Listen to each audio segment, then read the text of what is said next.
So far so good. You know, we're getting into just more situational stuff. I like where our communication is from that standpoint. Guys are becoming more aware, not just of what's my job, what does this word mean, but hey, what's the down and distance, what's the field position, what's the all the things that you need to kind of get from 101 to 202 to 303 before game time. We're heading in the right direction. How much will tomorrow's scrimmage play into this? It'll be part of it. Not a tremendous amount more than just kind of a culmination of camp. But being in those situations where you can't, the coaches can't line somebody up or those things that have to be done on the field, that certainly is weighty. Do you plan to announce a starter, or do you want to keep everyone guessing? There's no. I haven't really thought of it in terms of keeping anybody guessing. I think when and if it happens, it will be secret. I'm going to ask about your graduate sisters. You got two played here. If you could just kind of outline for me what how their duties assigned and how they are able to contribute to what you want to do. Well, all those guys have done a great job. Not only the graduate assistants, but kind of the positional intern things that we have now. They have different specific duties. Graduate assistants are basically an extension of the coaching staff in terms of they can directly coach and instruct, just as maybe the full-time guys can do. Interns are a little bit different than that, but they've all done a great job. They know what we want, what we're trying to do in all phases, offensive and defensive and on special teams. And it's certainly we got a good quarterback here. That's kind of that much more just knowledge of what we're trying to do. Those guys do a tremendous job. And that was kind of my point with Nate and Kwame. How much legacy knowledge are they able to bring, and how much changed since they were here? Well, in Kwame's case, it's drastic. The defense has changed drastically since he's been here. So not much from a schematic standpoint that way, but certainly he knows, the fans and Onsen Stadium and the tradition and all the things that playing here entail. And then Nate certainly has great knowledge. Almost lost together. Nate has great knowledge of what we want to do. Do you feel like there's any more of a difficulty this year in deciding starting jobs, red shirts versus maybe the past couple years of you being picked up? I think we have more quality depth, or at least I think we do right now. As we finish out camp, the defensive line is a place where I like where our depth is headed. Those guys just growing up and maturing, and it's a highly competitive deep group. It's a great group, very very athletic, very physical, very versatile. Getting in and out of three down and four down looks with those guys is great. I think that's a place where we'll have some tough decisions. And then everything else is kind of, I would say kind of normal. There's a couple guys this time of year. There's always a couple guys that are slam dunk red shirts, and there's always a couple guys that go, man, this guy in 5, 6, 7 weeks, what's he going to look like? Those are the hard ones. Who are the hardest names when you're looking into a red shirt, who not to? Who are some of the hardest players that you're having that time with? Well, the easiest one of a guy that just got here, Joe Moy, in terms of just you can see where he's headed, and a big, fast, athletic guy that just doesn't know just doesn't know what he's doing yet, and that's not his fault necessarily. And some guys, especially the young guys, you get through this.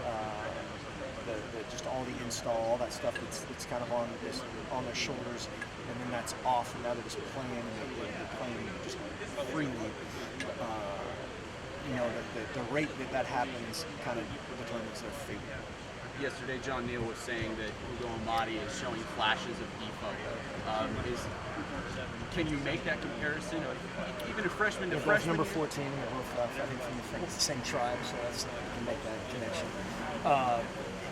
He's done some really good things. I think Ifo has a lot in his corner as far as what's been, what's really happened on the field, and again, his potential, absolutely. He's physical. He can run. He can flip his hips really well, and so those comparisons will be natural. Overall, heading into this scrimmage, though, do you have a pretty good idea of what the depth chart looks like, at least from starters and number twos, things like that?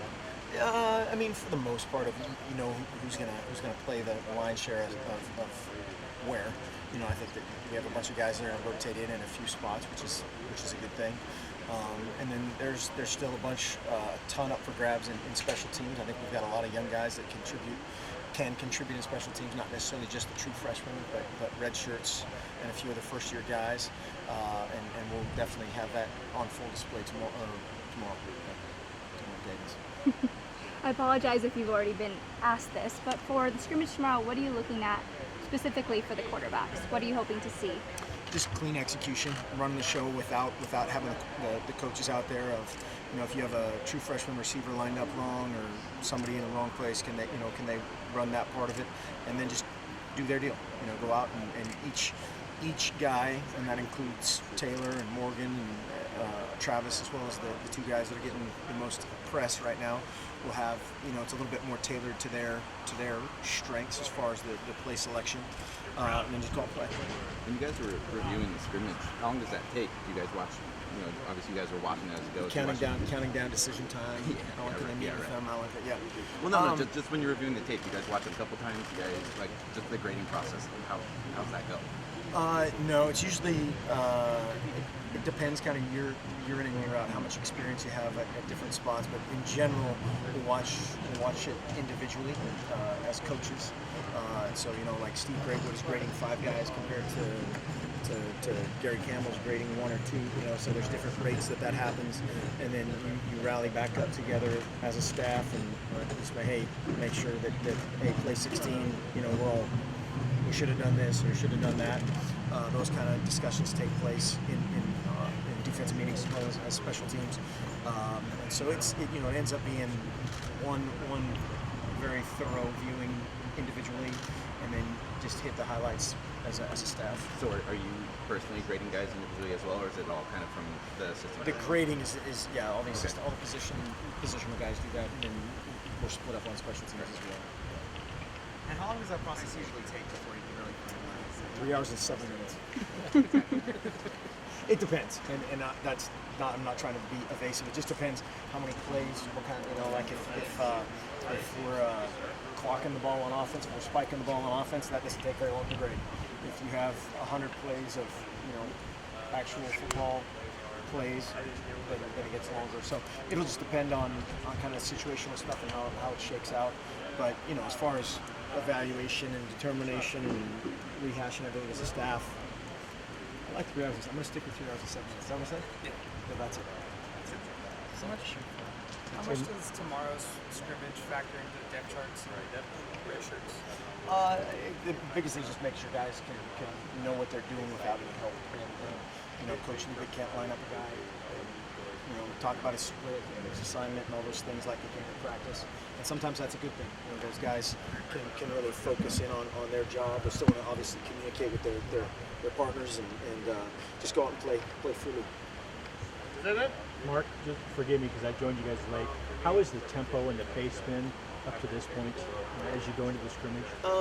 It's okay. I mean, it's never as fast or as clean as you want to from whatever standpoint, whether it's tempo or execution or turnovers or whatever. I like that it's been a lot more competitive.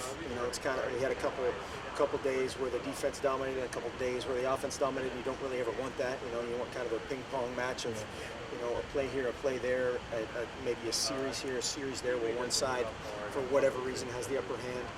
But it's been very spirited, very competitive. I like our mindset right now. Just need to define roles a little bit more clearly and get ready for game week.